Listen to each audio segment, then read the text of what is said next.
नमस्कार। सामुद्रिक विज्ञान के इस अंक में एक बार पुनः आपका स्वागत है। एक सुंदर सी मेल हथेली, आप पुरुष जातक हैं और आपकी रियल हथेली मेरे सामने विवेचना के लिए आ रखी है। इस हथेली को लेकर एक चीज मैं जरूर कहना चाहता हूं, बस एक चीज। ये व्यक्ति बहुत भाग्यशाली है, लेकिन इसका जो प्रारंभिक दौर है, ये अच्छा खासा संघर्ष इस व्यक्ति को देगा और कम से कम 35 ईयर तक संघर्ष की स्थिति में इसको रखेगा। भले ही ये व्यक्ति तरक्की भी इस दौरान अच्छी खासी करेगा, अपनी जीवन को आगे निखारेगा, लेकिन संघर्ष भी जीवन में बराबर बना रहेगा। उतार चढ़ाव भी रहेगा और कई बार हो सकता है अस्थिरता का सामना भी इस व्यक्ति को करना पड़े। लेकिन आगे चलकर ये व्यक्ति बहुत बड़ी कामयाबी को हासिल करेगा। बहुत अच्छा भाग्यशाली स्थिति में ये रहेगा, इसका भाग्य बहुत अच्छा साथ देगा। इसके दो तीन कारण हैं, फिर मैं इनके सवालों पे आ जाता हूं। और अतिशयोक्ति नहीं होगी कि 33वें वर्ष में भी इसका भाग्योदय हो सकता है, पूर्ण भाग्योदय। लेकिन एक बात और है, शादी के बाद ही इनकी उन्नति में उत्तरोत्तर वृद्धि होगी। यहाँ पे देखिएगा, ये इनकी रिंग फिंगर है और इसके नीचे का जो ये भाग होता है, इसको हम सन माउंट कहते हैं, सूर्य कहते हैं, ये ग्रहों का राजा है। यहाँ पे एक स्थिति देखिएगा आप, इस प्रकार से जो है सुंदर सी एक चीज बनती हुई दिखाई दे रही है और ये धीरे धीरे एक जो है राज चिन्ह बन रहा है। और हमारा जो पौराणिक ग्रंथ है न, जिसको हम समुद्र विज्ञान कहते हैं, समुद्र शास्त्र कहते हैं, जिसके अनुसार हम हथेलियों का विश्लेषण करते हैं, उसमें एक प्रमाण स्पष्ट दिया हुआ है। पद्य चापदि खगम च अष्टकोणादि दृश्यते स्त्रियस्य पुरुषस्य धनवांस सुखी नरः।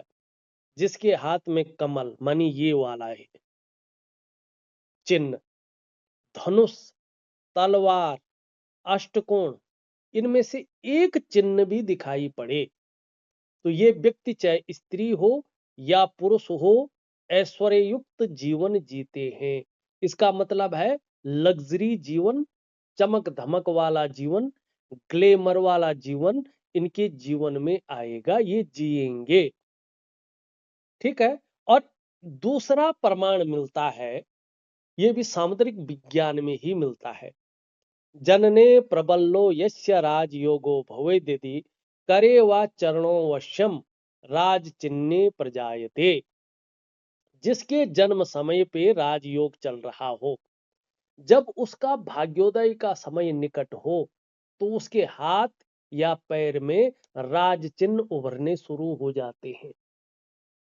ठीक है ना, तो ये स्पष्ट राज चिन्ह उभर रहा है। ठीक, इसका मतलब है कि कहीं ना कहीं जो है व्यक्ति आगे चलकर अपने जॉब में बहुत ज्यादा तरक्की करेगा। जिस भी फील्ड में ये व्यक्ति करियर बनाएगा, उस फील्ड में टॉप लेवल तक पहुंच जाएगा, टॉप मोस्ट हो जाएगा। विदेश में यात्रा करना और जीवन काल में शून्य से उठकर आखिरी पायदान को छूना, नेम फेम इनका बहुत ज्यादा होगा। बहुत सारे लोग आपको मान सम्मान की नजरों से भविष्य में देखेंगे। ठीक, ये स्थिति यहाँ पे स्पष्ट दिखाई देती हुई नजर आ रही है। दूसरी देखिएगा, इनकी हृदय रेखा पूरी हथेली को पार कर रही है और एक निर्विरोध रूप में जाती हुई यहाँ पे दिखाई दे रही। इसका मतलब है आगे चलकर ऐसी स्थिति आएगी कि कहीं ना कहीं आप अपनी जीवन को अपने बल पर सर्वथा सफलता की स्थिति में पहुंचाएंगे। मानी आप अपने बदौलत अपने जीवन काल में सब कुछ पाएंगे, सफलता अपने बल पर आपको प्राप्त होगी। प्रेम में आप विश्वासी रहेंगे, प्रेमी अत्यंत होंगे, लेकिन बहुत ज्यादा विश्वसनीय भी होंगे, ये यहाँ पे कह रही। दूसरी बात, यहाँ पे क्या है, जीवन रेखा अंत में दो भागों में विभक्त है, ये भी बहुत अच्छी चीज है। लेकिन जन्म स्थान से दूर आप उन्नति करेंगे, जन्म स्थान में रहकर आप उन्नति नहीं कर पाएंगे। विदेश में हो तो बहुत ज्यादा उन्नति, जन्म स्थान से जितनी दूरी पे रहेंगे उतनी ज्यादा आप उन्नति करेंगे। जन्म स्थान में रहकर एक सामान्य व्यक्ति बन के रह जाएंगे। सबसे पहला सवाल है आपका, नौकरी का कब तक लगेगी? अभी समय लगेगा। इनके हल्के योग बन रहे हैं। अगर आप स्पष्ट तरीके से देखें तो हल्के योग बन रहे हैं इनके 28वें वर्ष के मिडिल से। जो वास्तविक इनके योग बन रहे नौकरी के 28वें वर्ष के मिडिल से लेकर के और 35वें वर्ष तक इनका नौकरी का बहुत अच्छा योग बन रहा है। इनको मेहनत करनी चाहिए। और मैं तो ये कहता हूं कि आप अपने ग्रहों को बेहतरीन करें, आप अपने शरीर पर ध्यान दें। जैसे ही आप योगा थेरेपी लेते हैं, यौगिक क्रियाओं को करते हैं, मुद्रा थेरेपी लेते हैं, निश्चित तौर पे आपको लाभ होगा।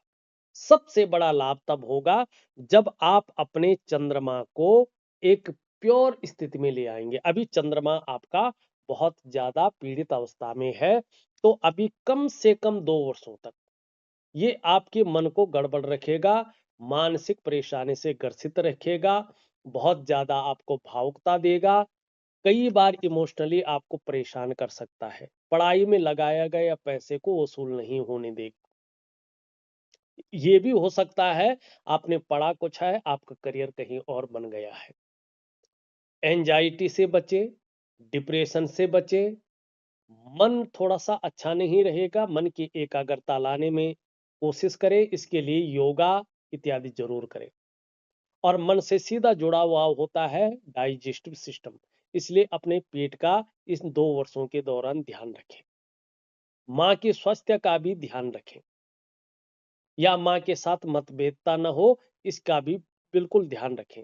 नींद आने में दिक्कतें न आए तो योगा इत्यादि जरूर करें। एक छोटा सा उपाय दे रहा हूं, उसको भी विधि पूर्वक करें तो बहुत अच्छा रहेगा। देखिएगा, चंद्रमा तन मन धन तीनों का कारक है।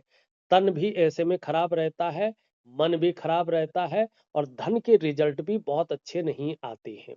और कई बार ऐसा व्यक्ति बेवजह समाज की नजरों में विलेन बन जाता है, इसका ध्यान रखें। दूसरा आपका मुख्य सवाल है, शादी कब तक होगी? ठीक, यहाँ पे देखिएगा, अभी देवगुरु बृहस्पति यहाँ पे बहुत पुष्ट होके और क्रूर ग्रह शनि की तरफ देख रहा है। शनि अपनी ऊर्जा को बहुत ज्यादा बढ़ाता हुआ यहाँ पे दिखाई दे रहा है। और यहाँ पे हल्की राहु की स्थिति भी आ रखी है, और एक नेगेटिव ऊर्जा भी आपके अंदर कहीं ना कहीं समाहित हो रही है, जिसके कारण जो है शादी होने में अड़चनों का सामना आपको करना पड़ सकता है, थोड़ा विलंब हो सकता है। शादी की जो स्थिति यहाँ पे बन रही है, ये भी 28वें वर्ष के मिडिल से ही बनती हुई दिखाई दे रही है, और 33.5वें वर्ष तक इसका बहुत अच्छा प्रभाव जीवन में योग बना हुआ है। तो इस दौरान आप जो है मेहनत करें तो आपके लिए बहुत अच्छा रहेगा। ठीक है ना? तो एक साधना में दे रहा हूं, जरूर करें। शादी के बाद ही आपका भाग्योदय है, इसलिए दे रहा हूं। बाकी भी बहुत सारी चीजें आपकी हथेली में हैं, लेकिन एक बहुत मुख्य रेखा है, वो आप अगर यहाँ पे देखेंगे तो नाड़ी रेखाएं दिखाई दे रही है। ठीक, तो थोड़ा सा जो है आगे चलकर दांतों का ध्यान रखें। दांतों की समस्या हो सकती है, कैविटी या दांत घिस गई, कुछ भी। मानसिक स्थिति को ये थोड़ा सा कमजोर कर सकता है। मित्र यार दोस्त थोड़ा सा जो है बेकार किस्म के निकल सकते हैं। एकांतवासी मानी अकेला पसंद करने वाला व्यक्ति तो उभर सकता है, और थोड़ा नर्वस सिस्टम, नर्वस हो जाएंगे। थोड़ा उतार चढ़ाव भी ये इन 2 वर्षों के अंदर ज्यादा दिखाई दे रहा है। पाचन तंत्र से संबंधित चीजों को भी ये इंगित करता हुआ दिखाई देता हुआ नजर आ रहा है। ये थोड़ा विश्वासघात भी करा सकता है। तो थोड़ा अपने इष्ट के प्रति समर्पण की भावना रखें, अपने इष्ट में पूरा समर्पण रखें, तो आपको इसका लाभ होगा। ठीक है ना। बाकी योग आपके बहुत अच्छे हैं, कोई दो राय नहीं है। तो इस अंक में बस इतना ही। एक नए अंक के साथ पुनः उपस्थित होऊंगा। तब तक के लिए नमस्कार।